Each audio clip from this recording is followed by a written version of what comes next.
هريرة رضي الله تعالى عنه قال قال أبو القاسم صلى الله عليه وسلم والذي نفس محمد بيده لو تعلمون ما أعلم لبكيتم كثيرا ولضحكتم قليلا رواه البخاری۔ حضرت ابو ہریرہ رضی اللہ عنہ سے روایت ہے، فرمایا سیدنا ابو القاسم صلی اللہ علیہ وسلم نے، قسم ہے اس ذات کی جس کے قبضے میں میری جان ہے، کہ اگر تم جانتے وہ باتیں جو میں جانتا ہوں تو تمہارا رونا بڑھ جاتا اور تمہارا ہنسنا کم ہو جاتا۔ اس حدیث پاک میں رسول اللہ صلی اللہ علیہ وسلم نے فرمایا کہ اے لوگوں، اگر تمہیں آخرت کے متعلق، قبر کے متعلق، دوزخ کے متعلق وہ باتیں پتہ چل جائے جو میں جانتا ہوں تو تمہارا رونا بڑھ جاتا اور تمہارا ہنسنا کم ہو جاتا۔ انسان کی کامیابی کے لیے ایمان کے بعد دو چیزیں ضروری ہے۔ نمبر ایک، اس انسان میں اللہ کا خوف ہو۔ نمبر دو، اس انسان میں آخرت کی فکر ہو۔ رسول اللہ صلی اللہ علیہ وسلم نے اپنی امت میں اسی اللہ کے خوف کو اور آخرت کی فکر کو پیدا کرنے کی کوشش فرمائی، اور مختلف مواقع پر آپ علیہ السلام نے صحابہ کرام کو آخرت کے اور دوزخ کے متعلق ارشادات بیان فرمائے۔ حضرت حنظلہ بن ربیع رضی اللہ عنہ کی حدیث سے معلوم ہوتا ہے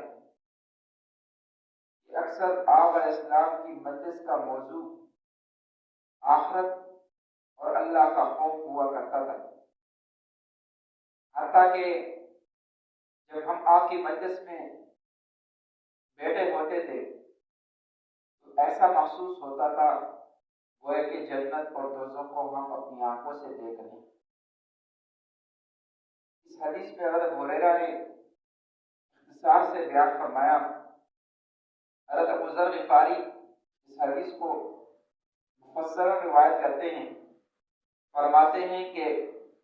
فرمایا رسول اللہ صلی اللہ علیہ وسلم نے کہ آخرت کے متعلق جو باتیں میں جانتا ہوں اگر تمہیں پتہ چل جائے اور جو باتیں میں سنتا ہوں وہ تم بھی سننے لگ جاؤ تو تم ہر وقت روتے رہو، تمہارا رونا بڑھ جائے، اللہ کے سامنے تمہاری خشیت بڑھ جائے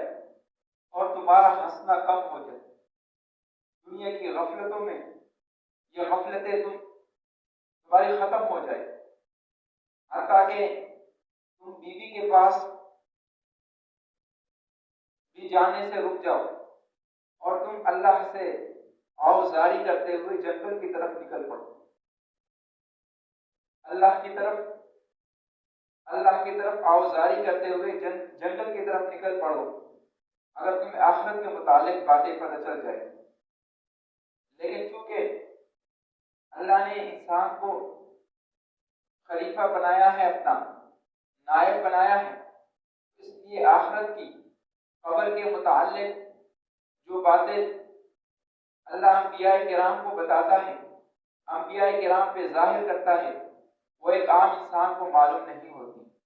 اگر عام انسان کو پتہ چل جائے تو اس کی زندگی سے چین و سکون ہی ختم ہو جائے، وہ انسان ہر وقت اللہ کے سامنے رونے میں گزار دے، گڑ گڑانے میں گزار دے، اللہ کے سامنے ہر وقت فریاد میں گزار دے۔ حتیٰ کہ ایک حدیث میں اللہ کے نبی نے فرمایا کہ اے لوگوں، اگر مجھے اس بات کا ڈر نہ ہوتا کہ تم اپنے مردوں کو دفن کرنا ہی چھوڑ دو گے تو میں اللہ سے دعا کرتا کہ اللہ قبر کا عذاب تمہیں بھی دکھا دیتا اور تم بھی دیکھتے کہ قبر کا عذاب کیا ہوتا ہے۔ محترم سامعین، آج کی درس حدیث سے ہمیں یہ سبق ملتا ہے کہ ہمیں آج کل معاشرے میں ضرورت ہے اللہ کا خوف شوق پیدا کرنے کی، اور ہر وقت ہم اپنے دل میں یہ تصور بٹھا لیں، جہاں کہیں بھی ہو، عبادت میں ہو، بازار میں ہو، گلی کوچوں میں ہو، گھر میں ہو، یہ استحضار اور یہ تصور ہمارے ذہن میں ہو کہ اللہ ہمیں دیکھ رہا ہے، وہ عظیم رب ہمیں دیکھ رہا ہے جو آسمانوں اور زمینوں کا مالک ہے۔ اگر یہ تصور ہمارے ذہن میں بیٹھ جائے گا تو گناہ کرنا ہمارے لیے